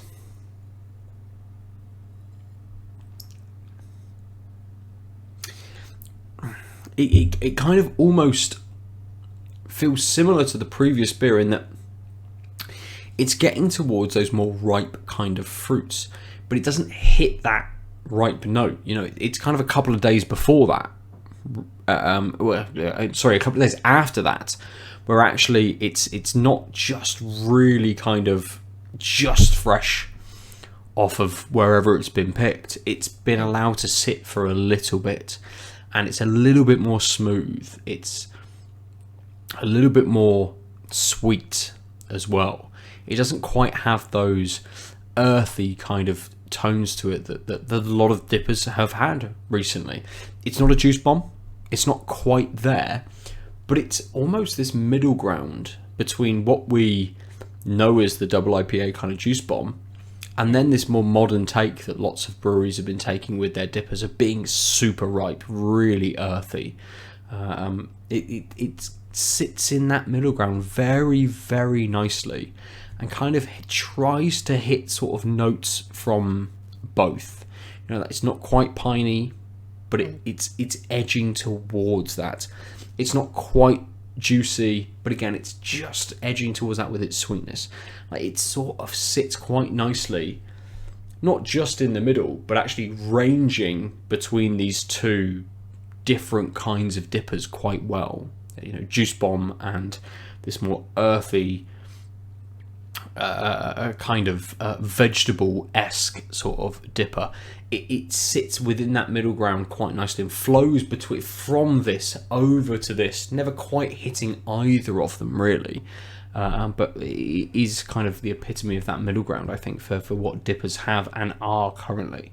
So I'm going to pour the rest of it into my glass. Shut the fuck up. And Lucy, we will come to you to chat about whatever you want to chat about this week. Since you've got a hard out today, I'll cede most of my time to you, because I know Aadil's playing Teacup tomorrow. Yes. I think he might play that. I've played it. It's very short, but it's very pleasant. It's very much. It kind of reminds me of like the games that you'd play. This isn't in no way disparaging or an insult, but it's kind of like the games that I'd play at like the library as a kid.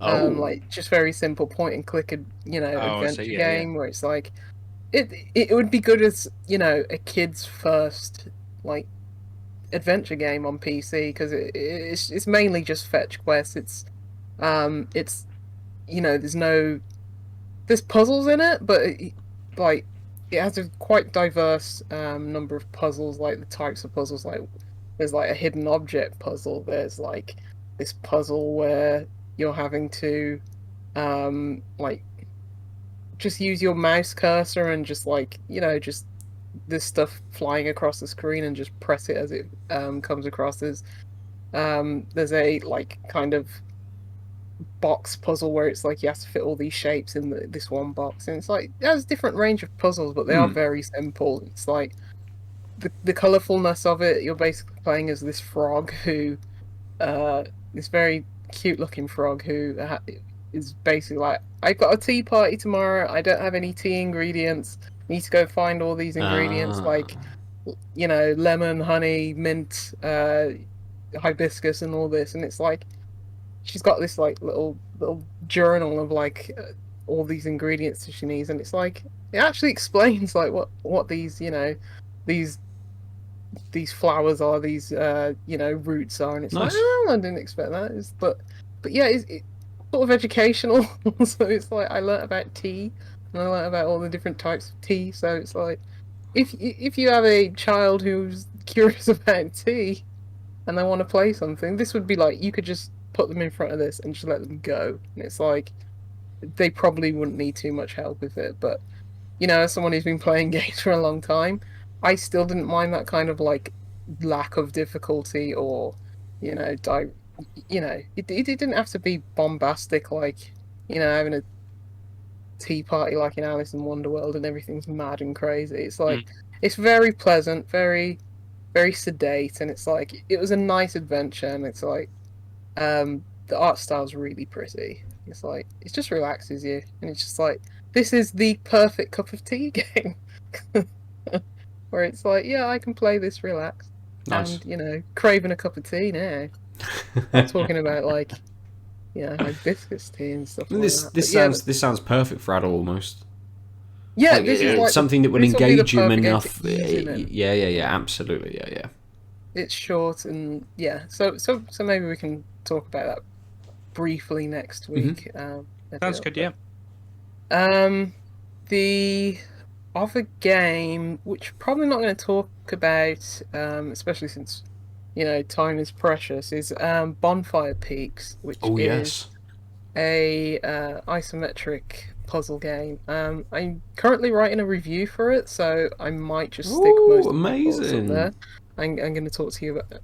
I need to talk to you about that actually, Ben. So Yeah, okay, yeah. but it's out on the 30th, which is what, Thursday? Yeah.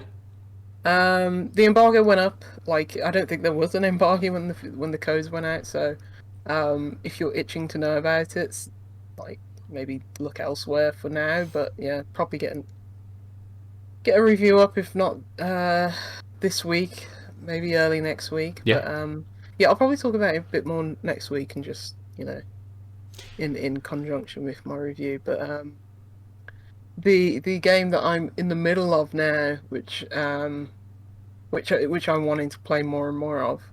It's not actually Castlevania. It's it's The Rewinder, which is a point-and-click adventure game that should be on your bingo card for which games Lucy likes at this point. But it's set in like this Chinese mythological world, and it's really interesting so far. It's like it kind of drops you in the deep end. It's like I don't know who these mythological beings are because I don't know anything about Chinese history or mythology, sad to say. But it's like it because I'm so ignorant of it. It's very interesting, and it's like it drops you in this like atmosphere. It's got this kind of it isn't like, oh, you look at Hades and everyone's having like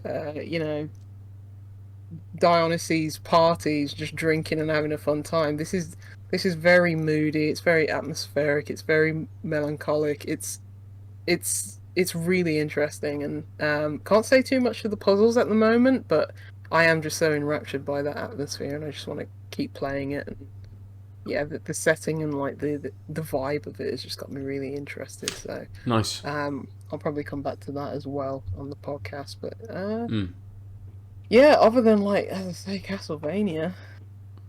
I think it's called Castlevania Advanced Collection. I don't even know. Yeah. Yeah, I'm just playing Circle of the Moon right now. Again. No, I've Oh. never actually played this one. Oh. Oh, really? Yeah. So, yeah. Okay. Playing more Castlevania. Yeah, well, But look, it's- I need the crack cocaine before the 8th of October. I'm itching now. It's getting a real problem. Metroid Dread isn't out, and I Oh, have mate. to avoid every trailer because Nintendo just putting out so many. I know, and we don't have an in with Nintendo, but people have got their hands on already with I Dread. don't want to know. I'm ignoring it all. Oh mate, I'm gonna really means- email Nintendo tomorrow and ask for a code for you. I'm gonna see what Do it. magic I can fucking pull out. I don't think it's take gonna. a I think they're picture gonna of, ignore me completely. But Take a picture of Samus back here Yeah. and just say, look, I spent at least I don't even know how much, 400 20 pounds quid on at a car Nintendo. boot sale, Yeah. like Look, I have the give them that. Just show them the authenticity card. yes, absolutely. Yeah. Yeah. So I've spent at least £400 on your product. So I've never actually played a Nintendo game, That's it. Just bought. but I've bought a spent little at bit, yeah. least That's fine, 400. yeah. So there's a proof. Nice. And they'll be like, well, see these fanboys, round the corner for the Mario movie. You said you don't like it on Tanked Oh Up mate, that's episode. it. It's coming to Yeah. bite you back in the ass now. That's it. Yeah. And Miyamoto That's why personally Luciano's is pushing back has against my denied. negativity. Yeah, that's yeah. Securing the. Spilling, Oh no, yeah. that was that asshole. Don't give him a game. The Rewinder sounds a little bit like Raji, only in that it was giving some sort of history, some kind of storytelling Yes, into the myth of like gods and things like that. Raji, unfortunately, I didn't stick with because the gameplay was a little bit lacking, but I was very interested in the little stories that it was trying to tell, and it was one of those games where I felt actually this would be better just for me to be like, right, find all the cutscenes or all of those bits, all of those story beats on a YouTube video, because I'm interested in what they're trying to tell me. I know nothing about a lot of this story, so it would be great to experience that. And the reminder again is maybe a little bit more up our street in terms of its kind of gameplay, something like that. But it leads me into what I want to talk about this week, which is Kena Bridge of Spirits.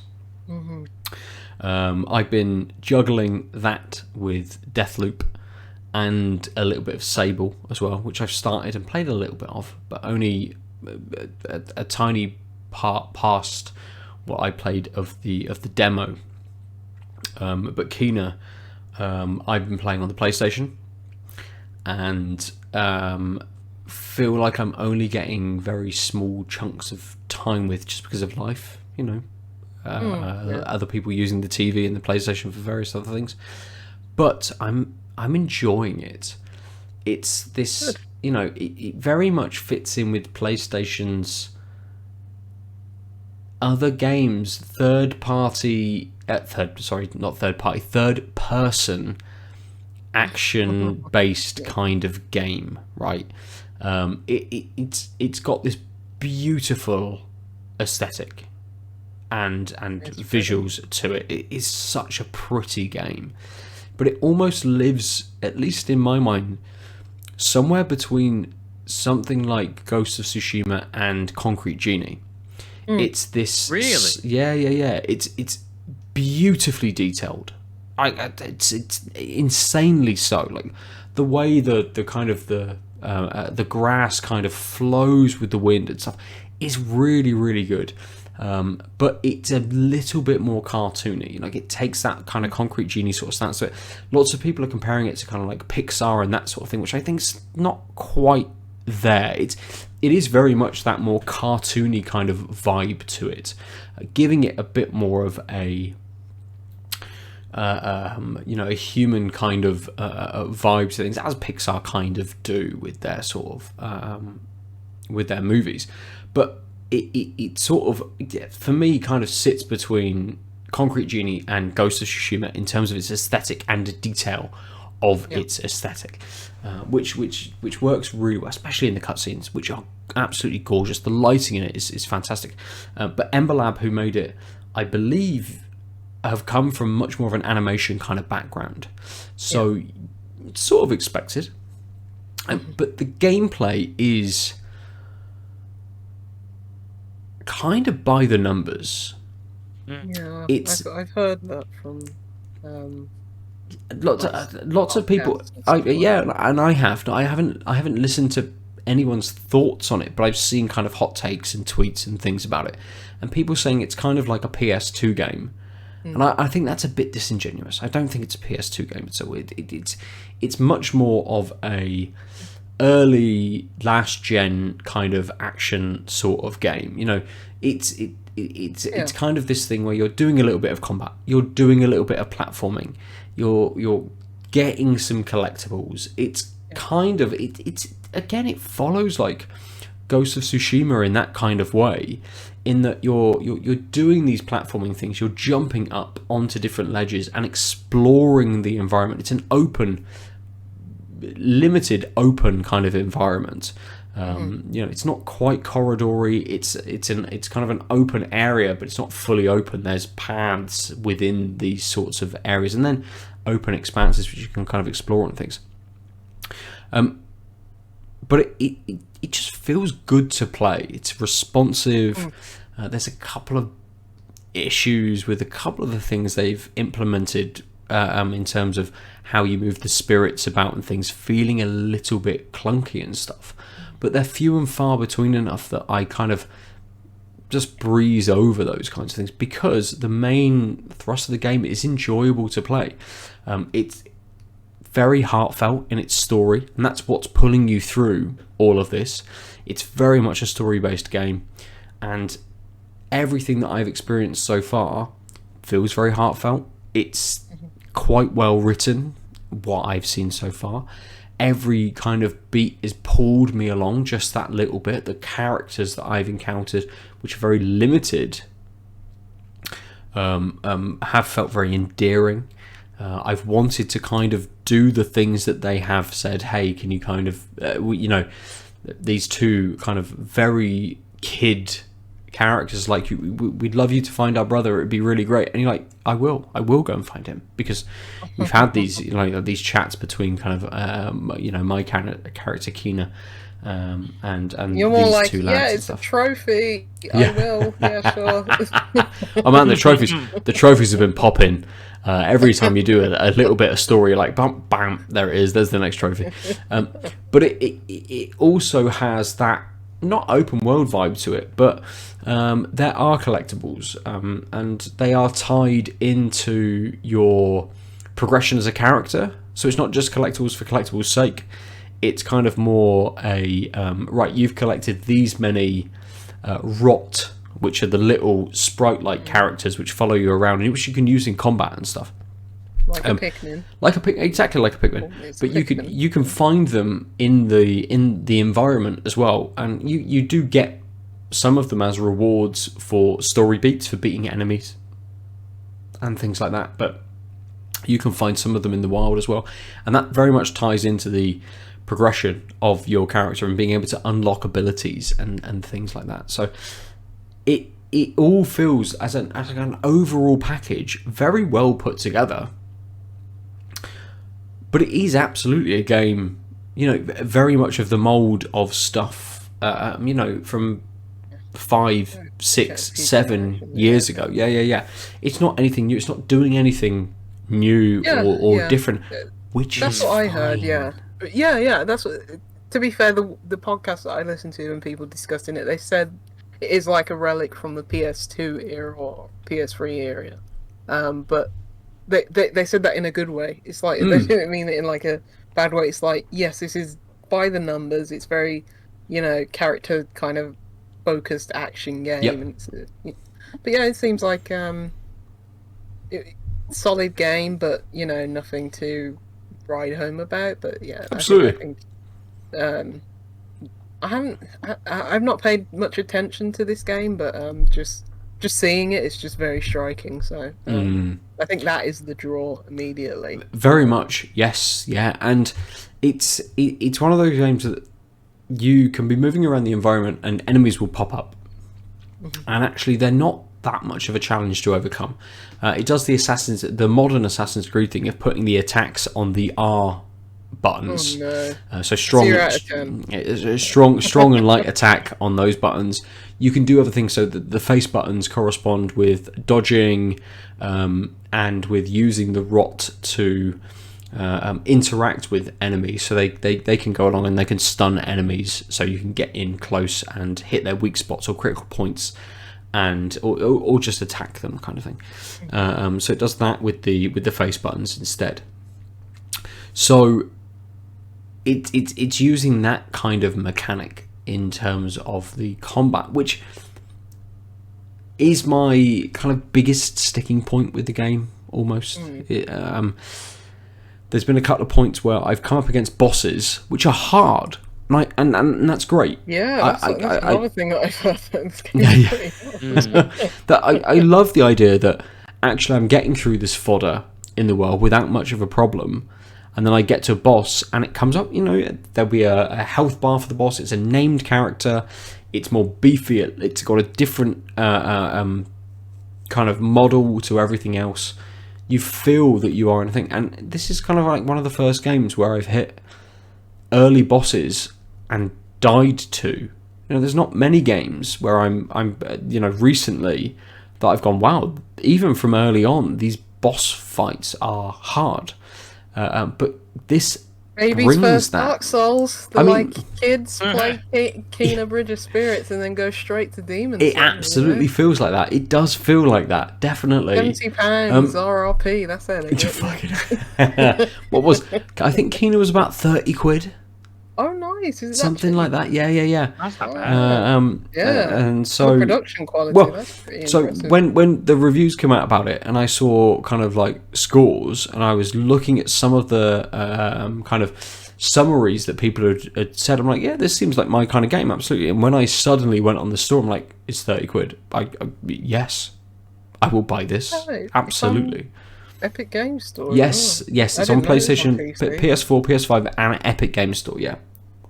Oh I wow. had no idea it was on PC. One of the things that absolutely drew me into it was that it's got a photo mode as well. You know, I'm a sucker for a photo mode. This is quite limited on PlayStation, and I wonder whether it's a little bit more open, perhaps on PC. I mean, you can do anything on PC. can't Exactly, absolutely. you? I mean, there's a mod out there making the rot, do dirty things. Or they're all just tiny Macho Man Randy Orgy. Savages and Ultimate Warriors running around following you constantly. But I mean, you can go to a hat cart and give the rot little hats, 10 out of 10. which is great. That's one of the good things. But it's Can you pet the rot? yes, you can. You can sit with them, and you can't just pet them. You can do various things with them. You can dance with them. You can kiss them. You can do other things as well. There's Okay. There's like a in or outside of the mod? Yeah. Is this Rule 34 territory? no, Jesus. We're not quite there, but you can. Kina just sits, and the rock kind of gather around her, and you can sort of do a couple of different like emotes with them almost. But it's kind of the story is what is pulling me through. So it's a much bigger game than I thought it was going to be as well. And just to sort of give any listeners an idea of where I am, I've been kind of pulled in by these two younger boys to help their brother Taro. And you have to collect 3 items. So you go to one area, and it's quite a big area, and you walk your way through these almost corridor sort of sections, but you get to bigger open areas within that to do stuff. And then another one to collect a different item, and then a smaller area within that to collect the third kind of item. But then you go back to have like a boss battle with the spirit that is trapped, kind of thing. And that's where I am at the moment.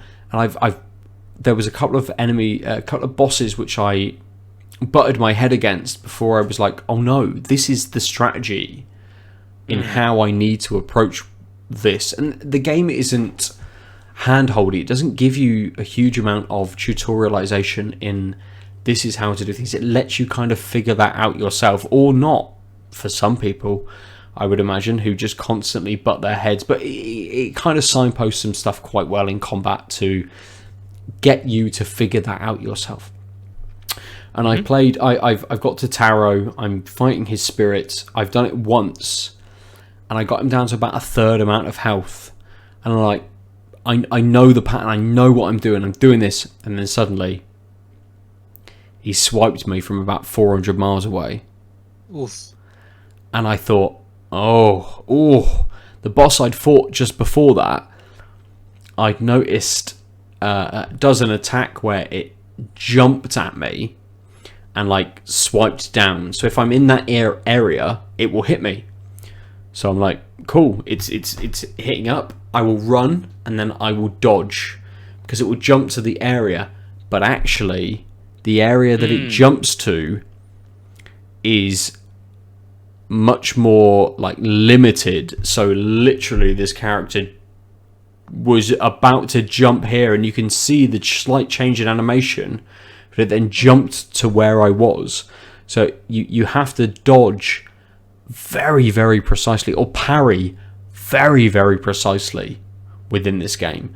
That kind of difficulty to it in mastering those kind of combat techniques is actually quite high, I think, which for a game in every other aspect which appeals to, like 10-year-olds up to 50-year-olds, 80-year-olds, it's a game that very much would appeal to everybody. the skill factor in some of these boss fights is a little bit more difficult than the aesthetic and the feel and the story of the game. So in this fight with Taro, I'm like, right, I got it, I know it, I've nailed it, and then suddenly it just hit me from miles away. I'm like, nope, not going to do this now. Coming back to it tomorrow. Absolutely not in the mood. I'm not in the mood for this right now. And I think that's almost been its biggest downfall. In that I felt, yeah, cool. I'll play it. I'll explore. I'll find the rot. I'll find other chests. I'll get my nice rewards for exploration. And I'll do various things, and I like how it unfolds and the abilities that it gives me and stuff. Very happy with all of that. And then I'll fight a boss and be like, that movement, it actually feels a little bit unfair. Yeah, a bit cheap. I'm going to go and play Sable, or go and put 20 minutes into Deathloop. Play one of the other games that I'm playing, which don't quite have that same... Sable doesn't have any combat. Deathloop has combat, but is a little bit more basic than what Kena is kind of bringing.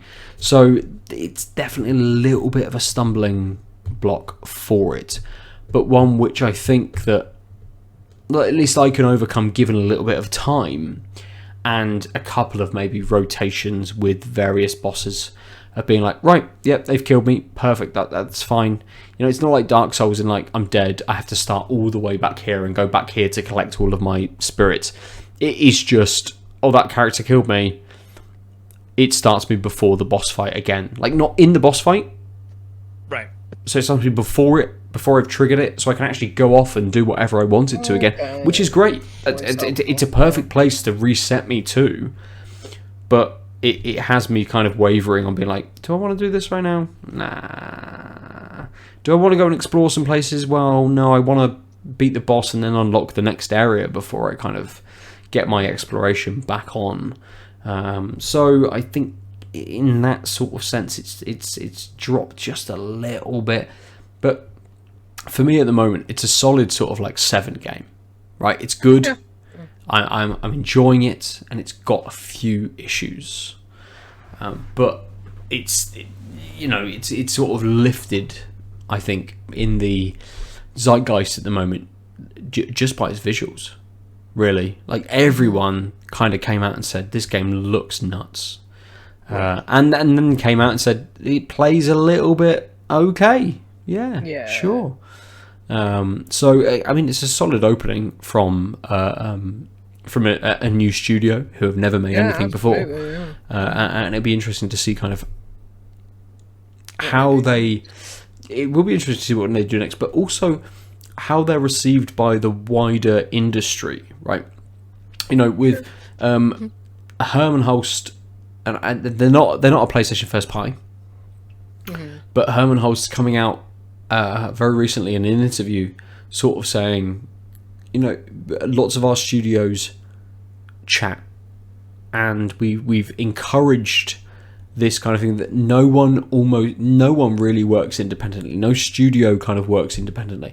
Everybody is constantly chatting, and Herman leads kind of like studio head meetings where everyone kind of comes together from all of the studios and has chats and things like that, and using that knowledge base from all of these kinds of different places.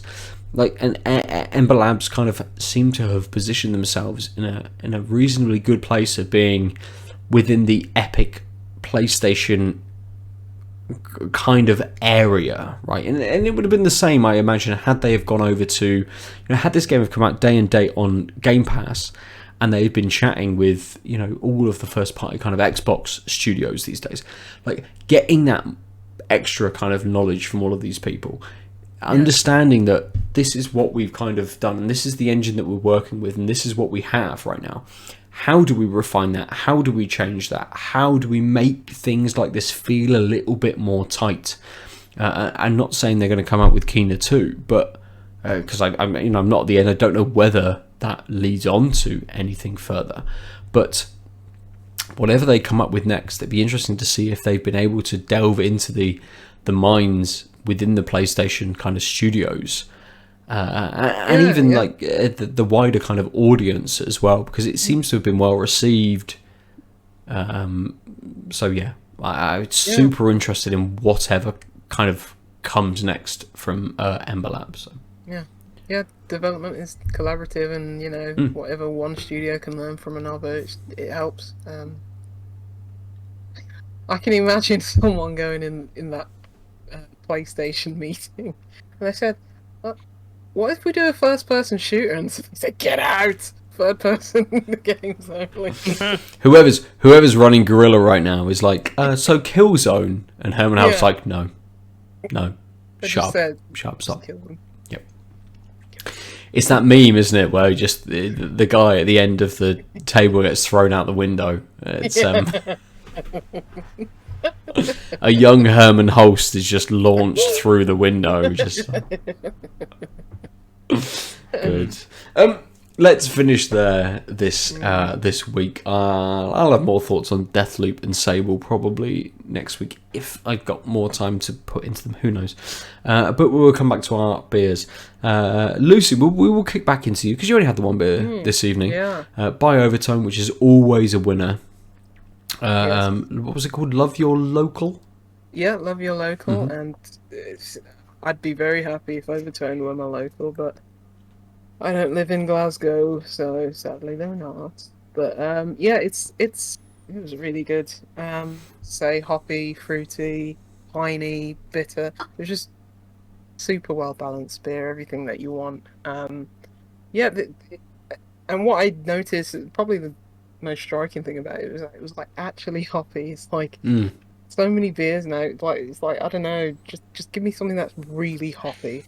Remember the word hop bomb? Remember that? Yes. Remember that Yeah. nomenclature like probably 5 years ago? It's like no one does that anymore. It's like just make your beer very hoppy, you know? It's like I'd love to know if it was like, you know, dry hop, double dry hopped or whatever, but yeah. Because I got it a few weeks ago. When was it canned? Let's see. I'm wondering how old it was. 20th of July, so Okay. that's what, 2 months old? Yeah. Now? So yeah, you'd expect maybe the hoppiness might have tapered off a bit or something by now, but no, it's just really, really, really hoppy. And Nice. really scrumptious, really good. Good. Really good. Perfect. Yeah, I mean, I'm sure like any Overtone beer that you pick up, it's going to be good, but yeah, I feel like I struck gold with this one. So yeah, Good. very nice. Nice. Nice. Aadil, how about you? It's interesting because I was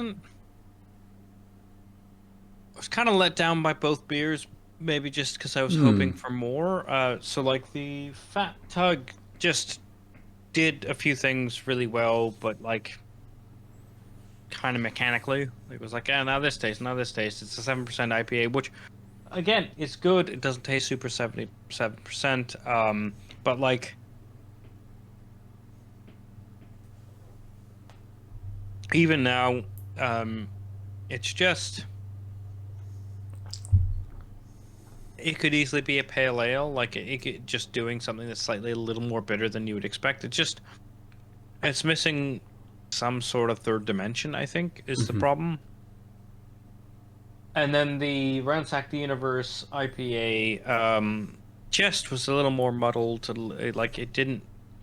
I think mainly. So I think the Ransack the Universe has more interesting tastes going on, but in a way that kind of betrays itself because they're so like, oh, maybe this, and then it's like, but no, I'm gonna cover this up with generic bitterness. So it's like, oh, there's interesting things going on, but they're so quickly, like, they're so muddled or like overcome that I'd rather not know about them because that's just telling me that there's a better beer somewhere and it's out of my hand. Yeah. So in that sense, the Fat Tag is a better beer because at least it's just like 4 notes. That's it. And those notes are very clean and crisp and do their thing.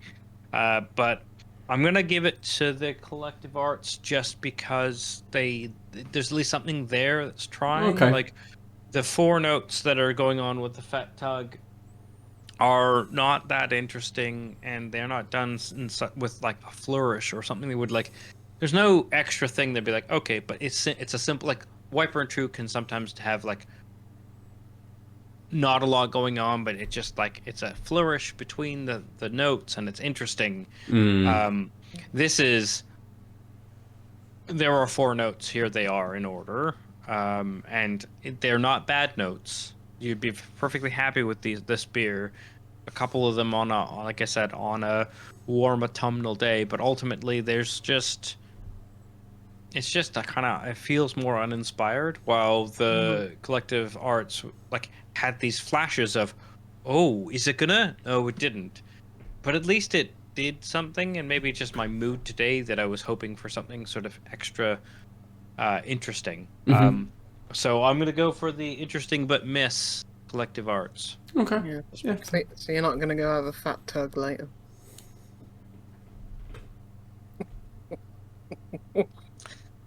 That's for Tanked Up After Dark. I mean, I think we should finish there. I don't even need to talk about my beer, should I? I guess I will mention that I'm going to pick the Pomona Island Werewolf this week. It's a lovely beer. It sits in that middle ground between old school DIPAs and what is currently out there at the moment. Very much the presiding flavour of the Werewolf, unfortunately, is grapefruit, and it's a strong contender for what I'm getting right now. Lots of grapefruit, but it does a very good job of sitting within that not quite juice and not quite dank, earthy vegetable kind of DIPA area. It's lovely. It's very, very easy. Too easy at 8.2%, and gone.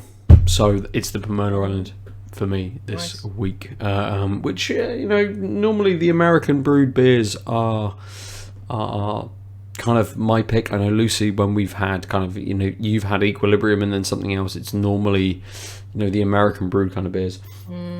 But was it Black Iris, Bearded Iris Brewing Company? Just a little bit lacking, perhaps.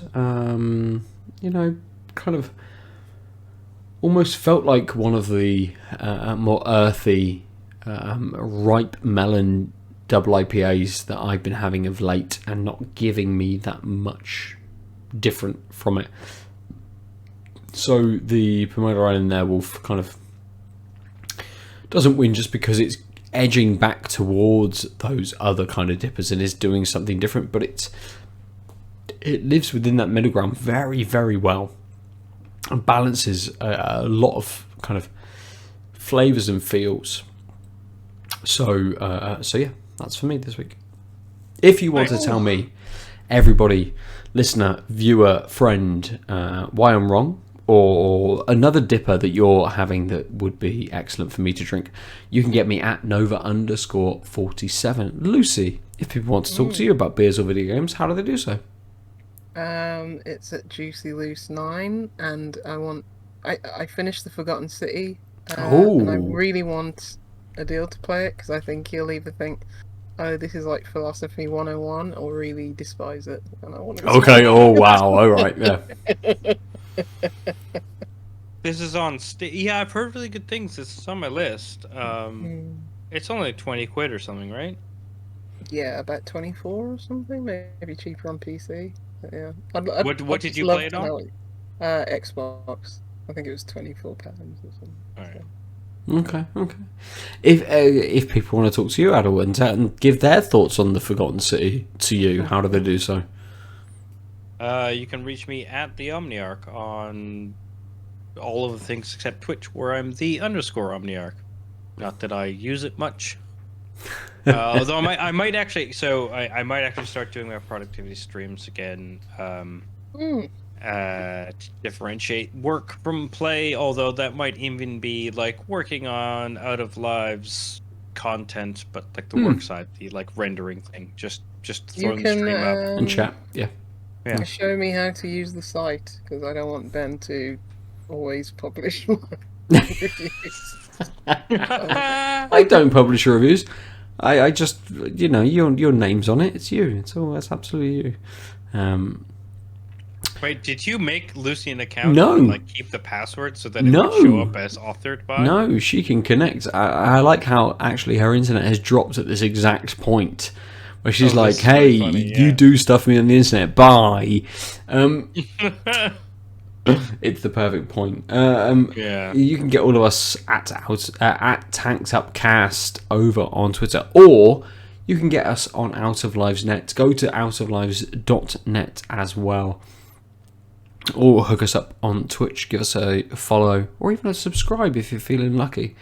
And you've got that old Prime subscription free, just hanging around, not doing nothing. Oh no, there's Lucy, she's gone. She goes, No, our video's going to look awful because it's gone from 3 people Oh no. to 2 people. Sneak behind the curtains. Let me check out hot. Oh, this is even better. Let's switch. Oh fuck! Oh no! What have we got? That one will do. There we go. It's just the 2 of us running through now on something. There it is. Yeah. That works. Both of us in the. No, she's back. Oh, let's switch back quick. Live, am I right? Live. Oh, Brilliant. Hey, worse now. I like that you've returned. Yes, you can get us all. Although somehow I've shifted down a pixel such that you can see the black when I talk. Fuck knows. I told you my internet was acting up. Absolutely. I'm glad it came right at the end. It's perfect. It's the perfect time for us to say thank you very much for everybody joining us this evening. Thank you for coming and watching us on your video place of choice, YouTube or Twitch, but I don't fucking know, your podcast service of choice. Going to places, talking to us, doing the things, seeing our faces, looking at our beers, drinking along with us, whatever you're doing, thank you very much for joining us. Oh, I remember the thing that we were going to say was, if you are on Twitch and you have an Amazon thing, you don't, if you have an Amazon Prime membership, then you automatically have 1 free Twitch subscription per month. Please give it to someone. Yeah. Ideally us, if you enjoy our content, but otherwise, honestly, Bezos just hoards all that money. Yeah, exactly. Just free money from Bezos. So like, hell, if you just spin a wheel and go on a Twitch and hit subscribe on something, that's better than doing nothing with your Prime account. So do that. Absolutely. Agreed. Good.